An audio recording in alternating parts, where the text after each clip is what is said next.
দেখুন, আমি একটা কথাই বলবো, আমার বাবার এই হলো ফটো, আপনারা দেখে নিন, জুম করে দেখে নিন। 1 মাস আগের ফটো।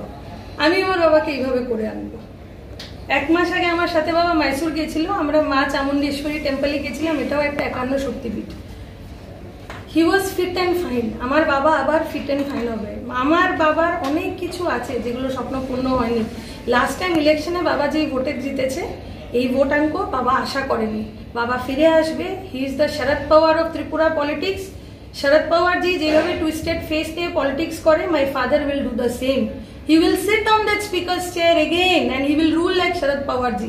আর আমার অসংখ্য প্রাণের থেকে ধন্যবাদ আমি মানিক সাহা স্যারকে করি। উনি সত্যি আমার বাবার বন্ধু। আমার বাবা বিশ্ববন্ধু নাম তো, উনি একজন রিয়েল বন্ধু পেয়েছে মানিক সাহা স্যার। যেভাবে আমার দ্বিতীয় বাবা হিসাবে উনি পাশে দাঁড়িয়েছে, স্যার না থাকলে আমি কিচ্ছু করতে পারতাম না হলে। So I thank him. আমাদের স্টেট বেস্ট করেছে, কিন্তু to make him a Sharad Pawar I will take him to Bangalore. আমার বাবার ইচ্ছে ছিল অ্যাস্ট্রেসিয়ামে হসপিটালে যাওয়ার, আমি ওখানে নিয়ে যাবো and he'll come back like Sharad Pawar. Thank you. আমি ওনার ছেলে, আমি ডক্টর রিজিস্ট্রেশন চাকরি করি। প্রথম থেকে বলতে চাই, প্রথম যখন বাবা অসুস্থ হয়ে ট্রেনের মধ্যে মাথা ঘুরিয়ে পড়ে, সাথে সাথে আমার কাছে ওরা ফোন করে। ইমিডিয়েটলি আমরা টিএমসিতে চলে যাই, টিএমসি হাসপাতালে। ওখানের যারা ডাক্তার ছিল, 6-7 জন doctor, doctor Jayanta Kumar Poddar, doctor Arindam Dutta, doctor Kanchai Chowdhury, আরও 6-7 জন ডাক্তার ছিল।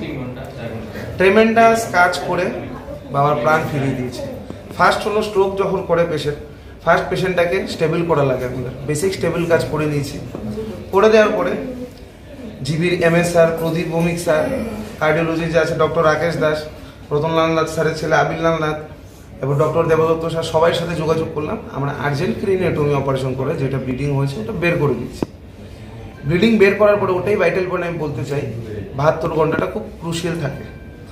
ওই 72 ঘন্টার ভিতরে এখন পর্যন্ত কোনো ব্লিড হয়নি। হয়তোবা কালকে কোথাও দেখা যাচ্ছে, কেউ বলেছে নিউজে না কোথায়, জানি না, আমি দেখিনি, যে আবার নাকি রিব্লিডিং হয়েছে।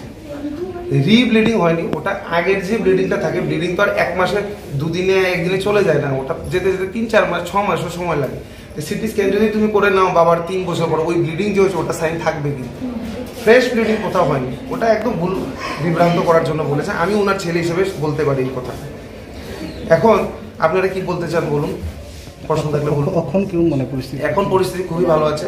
ভালো মানে কি, হাঁটছে দৌড়াচ্ছে এটা না, ভালো আছে, মানে ফ্রেশ ব্লিডিং হয়নি। যেটা ভাইটালস থাকে মেনটেন করার দরকার সব ভালো আছে, রিপোর্ট সব নর্মাল আছে। এখন কি আপনারা বহিরাজ্যের জন্য কি নিয়ে যাবেন? হ্যাঁ, বহিরাজ্যে নিয়ে যাবো। এটা নিয়ে আমি একটা কথা বলি, মানুষে অনেক প্রশ্ন করে জিবি হাসপাতাল যাওনি কেন, এই হাসপাতাল যাওনি। এটা আমার পার্সোনাল চয়েস, আমি কোথায় যাবো। Nobody is any interfere. আমার যদি সামর্থ্য থাকে, পয়সা থাকে, ভালো থাকে, আমি ইন্ডিয়াতে না লন্ডনেও নিয়ে যেতে পারি আমার বাবাকে, আমি আমেরিকাও নিয়ে যেতে পারি। কোথায় যাবো কাউকে জিজ্ঞেস করে যাবো নাকি আমি কোথায়? আমার বাবার প্রাণ সবচেয়ে বড়। আমার যদি সামর্থ্য আজকে থাকতো, আমার সামর্থ্য আছে ব্যাঙ্গালোর নিয়ে যাওয়ার কথা, আমি ব্যাঙ্গালোর নিয়ে যাবো। আমার যদি সামর্থ্য থাকে লন্ডনও নিয়ে যাবো, কাউকে জিজ্ঞেস করে যাবো নাকি? না, যেই ব্যক্তিগুলো বলছে আমি জিবি হাসপাতাল নিয়ে, ওদের কাছে কি আমি বলেছি তোমরা হেল্প করো? পলিটিক্স করার দরকার নেই, স্বাস্থ্য নিয়ে কেন? মানুষের প্রাণ নিয়ে যারা পলিটিক্স করে ওরা ভালো লোক না। রাজনীতি সুস্থ মানুষ নিয়ে করা দরকার। বাবা অসুস্থ মানুষের কামানো দরকার, জন্য উনি ফিরে আসে, তখন ময়দানে এসে রাজনীতি করো। রাজনীতি অসুস্থ মানুষকে নিয়ে করার দরকার নেই।